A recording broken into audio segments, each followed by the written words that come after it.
Ibra Lebbe and Khatija Umma, residents of Ashraf Nagar in Ampara, are in Colombo to attend to an urgent matter relating to their homes and properties. This time they are joined by some others from their community as they prepare to appear for the second hearing of a fundamental rights petition they filed in the Supreme Court to contest the eviction of residents from the Kasankani village and surrounding villages in Ashraf Nagar.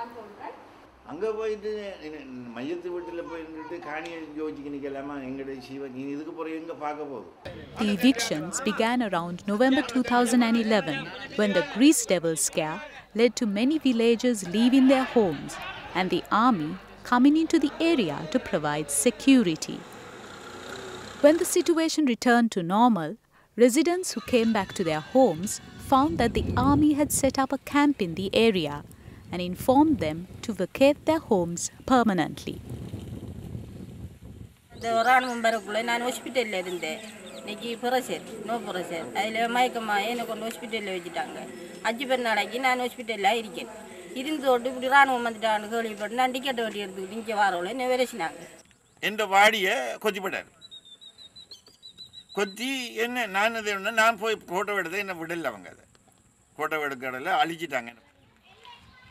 Prior to the eviction, the 62-hectare Kasankani village in Ashraf Nagar was home to 69 families.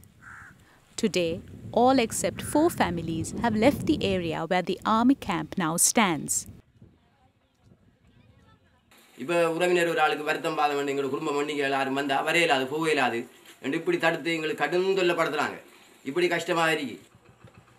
The lives of the residents of Ashraf Nagar, who depend on paddy and shena cultivation for their livelihood, have been disrupted on numerous occasions during the past 2 decades due to war and a number of other reasons. The occupation of their lands by the army, the most recent incident, has once again resulted in displacement and loss of livelihood.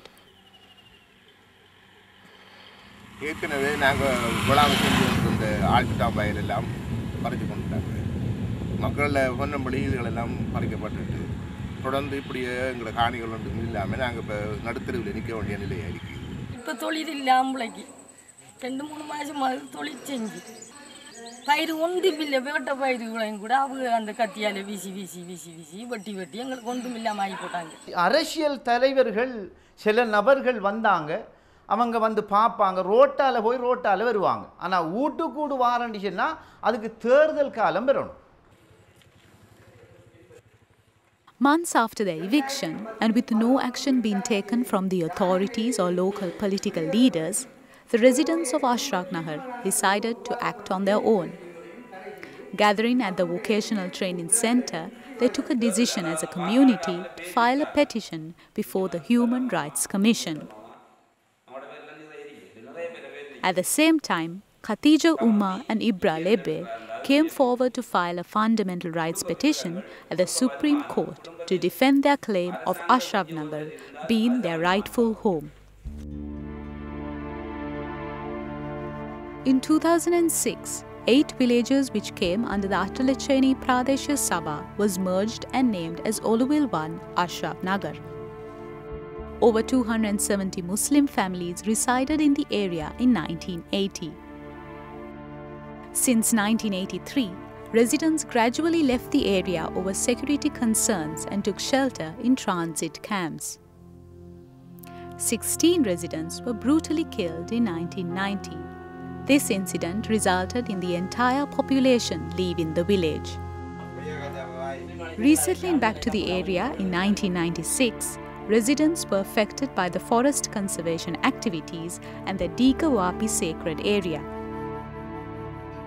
எங்க வாப்பாவே பல ஆண்டுகளுக்கு முன்னால வெட்டின பாச்ச கட்டு பள்ளக்காட்டில் 2 acre விவசாயம் 2 போம் செய்யக்கூடிய பூமியை கூட அவங்களோட புறாவித்யாண்டு ஊருக்கு வந்து வாப்பா போகிறதுக்கு இடையில் அவங்களோட புறாவித்யாண்டு வேலியை போட்டு அவங்களோட பௌத்த ஆலயத்துக்கு எடுத்துக்கிறாங்க.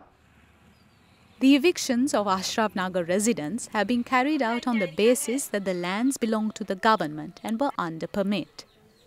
The residents have renewed their permits at all times, except during the period when they were displaced.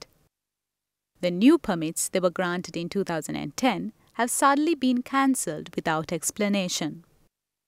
However, Sinhala families living in the area have not been affected by the new developments, leading the Muslims to feel targeted and vulnerable.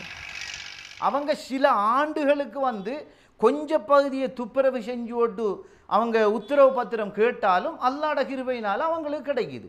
முஸ்லிம்களுக்கு இந்த அமைப்பு இல்லை. உங்களுக்கு ஏற்கனவே நாங்கள் காணி தந்திருக்கிறோம், ஏன் நீங்கள் இப்படி நீங்கள் கோர்ட்டுக்கு வழக்கு போனேன்னு கேட்டாங்க. அப்போ நாங்கள் சொன்னோம், நீங்கள் தந்த காணி உங்களோட இல்லை, எங்களோட சகோதரனுடைய காணி எடுத்து தான் நீங்கள் எங்களுக்கு பங்கீடு செஞ்சிருக்கிறீங்க. நீங்கள் எங்களை ஒழிப்பிட்டு போட்டு நீங்கள் கேம்பை பலப்படுத்துவீங்க, கடைசியில் கோர்ட்டில் வழக்கு எனக்கும் என்ற சகோதரனுக்கு தான் கோர்ட்டில் வழக்கு நடக்கும். Having brought the situation to the attention of numerous officials and politicians without any result, they now harbor new hope that their efforts to seek justice from the highest levels of the state will bring about a positive outcome. The situation faced by residents of Ashraf Nagar is just another example of the challenges to be overcome in post-war Sri Lanka. They, like many others, are in search of justice and normalcy in their lives, which was expected following the end of the war.